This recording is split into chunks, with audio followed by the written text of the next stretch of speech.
Okay, so today's video, we're going to be covering the one book that you see there, Ohio Flint Types by Robert Converse. And I brought a new book out, which is Stone Age Spear and Arrow Points. And that one's of the mid-continental and eastern United States. It's by Noel Justice, another very good book. Um, so today, what we're going to talk about, and you're probably wondering what those stones are, they're going to be part of the story here in a minute. So bear with me. I got a new tripod, even better, better improved than the one I had before. So let's take a look at what we got here. So anyways, in this book, I've got the culture periods here. They're in there. So we'll keep an eye on that one. And then what we are actually going to cover here today is turkey tails. And so in a post that I did a pictorial post on my channel where I showed some pictures of some turkey tails that that a friend of mine found. Him and I hunted the same field down in Ohio and this one spot. And I found a turkey tail cache of pieces. And he later on, after I moved back to Michigan, he found another cache, a complete different cache in the same field. Mine are a little bit on the fatter side than his, if you look in those pictures there. But yeah, so the turkey tails are basically a point. They're found in the late archaic red ochre culture. And it's probably, I'm looking here, about 1500 to 500 BC. And it just gives you a little description. They're usually about 4 or 5 inches long, although there are some that have been found that are up to 11 inches long and in the area. And turkey tails are mainly made out of Indiana hornstone. I think that it probably were made out of Dongala chert, which is also a type of nodular ball shaped chert, which is found in Indiana, along with the hornstone, which is found in, I believe it's Harrison County, Indiana. And that's where I found some hornstone nodules. And then the other variety that the turkey tails are commonly found or made from is Sonora chert, which is it's also I believe, a ball or a nodular type of a chert.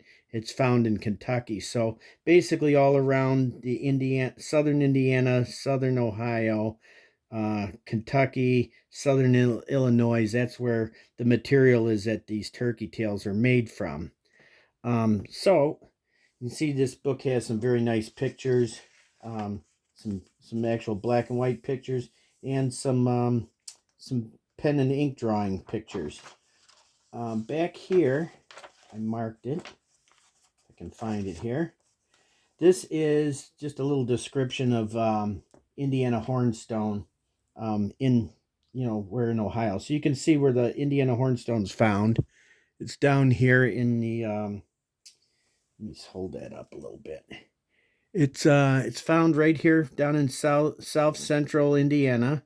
The Dongala chert variety, which is similar to hornstone, looks very similar. It has banded bullseye rings in the center of the nodules also. That's found over here in Illinois, and then you got Kentucky down here where the Sonoran flint's found. So it's all kind of generally in this area, and a lot of these turkey tail points were spread out into Ohio and even as far up as into Michigan, kind of like where I live. I live southeast Michigan. I live right near Lake St. Clair, right there, that little lake, and this is Ontario, Canada. So let me go switch over to the other book here. Put these in here in case I want to refer back to some of this. In the Noel Justice book, I got that marked also, and There's a little more description on Turkeytail points. The other culture that came around during the time of the red ochre culture, there was actually three different late archaic groups or cultures. There was the red ochre culture, which is what turkey tails are found from. Um, there is the glacial cane culture, which is mostly up in Michigan and northern Ohio. It comes down further. And glacial cane culture was mostly known for their marine shell, conch shell, sandal sole gorgets, your bird stones, um, different spanded slate and granite porphyry bird stones. And I'm not sure if there was really a glacial cane type of point. I think glacial cane people mainly used a combination of turkey tails in their ceremonial and ritual burial situations. The other culture besides red ochre and the glacial cane culture would be meadowwood culture, and the meadowwood culture kind of has shares about the same area. You can see here, there's the meadowwood distribution. There's a Hodges site up in Michigan. There's another site over in Wisconsin. So it kind of takes in part of northern Ohio, northeastern Indiana, and that would be the meadowwood culture. And that goes all the way into Ontario, Canada, Pennsylvania, and into most of New York. Now, the turkey tails, there's several different varieties of them. There's a Fulton, Hebron, Dickinson, Fulton, Fulton Kimmel. A lot of these, some of these I've never even seen. And that the ones I found are Fulton, I believe. But there's different varieties of these points. And you can see they got some nice pen and ink drawings. Let's see, letter F. Letter F would be a Fulton variety of turkey tail. So the one on this back page here, which is mostly what the turkey tails that I'm going to be discussing are shaped like. They're kind of long and leaf shaped on both ends with these notches in there like that. So in their turkey tails, you can see there's a large distribution. They come even down into like northern Alabama, little corner of Mississippi, Tennessee. They're all through this whole area.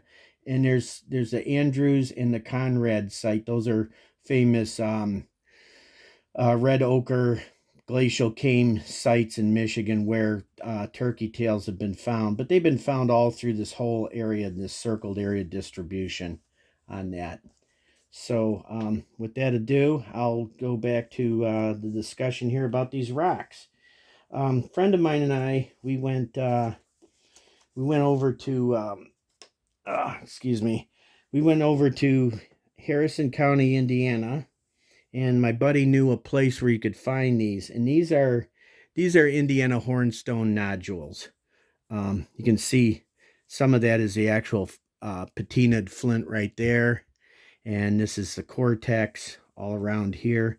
And you can see how these had weathered out of the limestone that they come out of, and yeah, they're very cool. They're a round nodular type of a flint. So that's one there, and then this is one that I actually broke open, and you can see it's got a nice blue-gray colored material. You can't really necessarily see the bullseye pattern in there yet. I think that's more deeper into the middle of the nodule. But a lot of the turkey tails usually have the tips on the base, and the tip are usually got a little bit of this cortex exposed. I think they were trying to do that to maximize maximize the length of the blade, so they didn't seem to matter if there was a little cortex attached to it. But that's what these nodules of Indiana hornstone look like. And the stream that we found these in, they were everywhere. I mean, the whole stream was covered with Indiana hornstone nodules. There was whole round ones. There were ones broke in half. There was broken into quarters. The whole stream, pretty much all the rock debris on the bottom of the stream was all hornstone. So we picked up probably about 3 or 4 buckets full, and it was a chore trying to lug them up the big hill. But the stream we were on was probably only about 20 feet wide, maybe 30 feet wide, and it had like a limestone canyon that the stream ran through. So these nodules are just washing out of the side of the limestone there.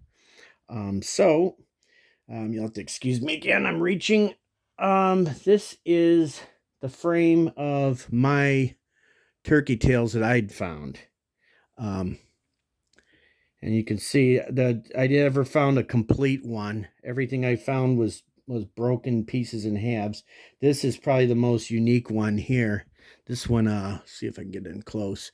This one, I found it in 2 pieces, and I found these on the same day. That's my old catalog numbers on there, 072C2. I think that means that zero is actually O for Ohio. Um, that county I labeled 72. Cleves is like the nearest town near that area. And then the 2 would be that's the second site that I found in that county. And that was found Hamilton County, 1996.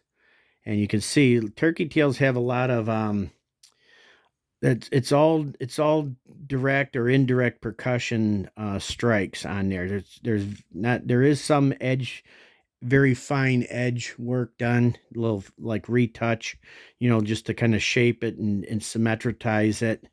But yeah, they generally have those large percussion flake scars on them.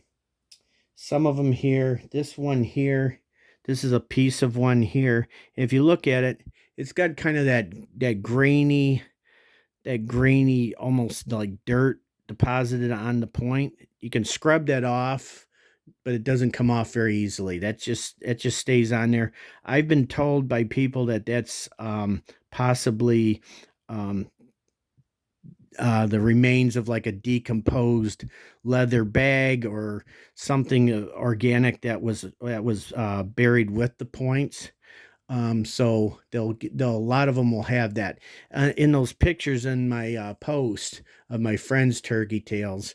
Some of his have that coating, that crusty coating all over the whole side of it. I've had some people tell me that it's grave deposits from being buried in a grave, but I don't know how true that is. Like I said, I think maybe they were ceremonially buried, perhaps with a leather bag. They might have been, a lot of times they were broken ceremonially. These were probably broken ceremonially, I would imagine, because they're pretty deep. I mean, I just happened to get lucky. The farmer plowed a little deeper that year, or the frost came up and got to them. If you look at them, mine are pretty thick. I mean, I didn't measure them or whatever, how thick that is, but they're pretty thick. I mean, if you look at a cross section, like here's, you can see a pretty good cross section of how thick they are. Um, and that was what was unique with the ones in the cache I found. Now, this little base, I think it is, of a turkey tail, this one here is significantly thinner than the other ones that I have. So this might very well have been from the cache that my buddy found down in Ohio there. And so to see what these things actually look like, hold on there. Oh, I'm sorry, I'm in my face is in there. Um, I won in an auction. These are some of the auction. Oops. These are some of the auction pieces that I've won from Jack Crafty's auction that he has. But I'll do another video of those before. But this is a winnings from his auction that I won recently, and that is a turkey tail that he had made. And he's got it right by my thumb. There's he signed it, and this is like a beautiful example of a turkey tail. Exactly what they would look like unbroken or undamaged. So my question to you guys is do I put it in the frame with these turkey tails, the one that Jack made for me, or do I put it back in the frame of Jack Crafty uh, pieces that I've won from auctions? You decide. Yeah, so that's a nice example of a turkey tail blade. I didn't measure it. I want to say it's probably about 4 or 5 inches, maybe. But yeah, beautiful work, Jack. And yeah, it looks just like the original ones that I found out in the field in the past. So anyhow, I hope you like this video, and we'll have some other ones coming up here. But yeah, I just wanted to bring that up because everybody was talking in the live streams about this turkey tail. I was one of the two people that won a turkey tail that Jack had in that auction that week. So everybody was kind of excited about that, and I wanted to do a video showing off the turkey tail from the auction, and associating it with the ones that I have found, the pieces of turkey tails from a cache that I found. So anyhow, like, subscribe, and you know, comment, everything, just anything that helps out the channel. So appreciate it, and I'll see you on the next one.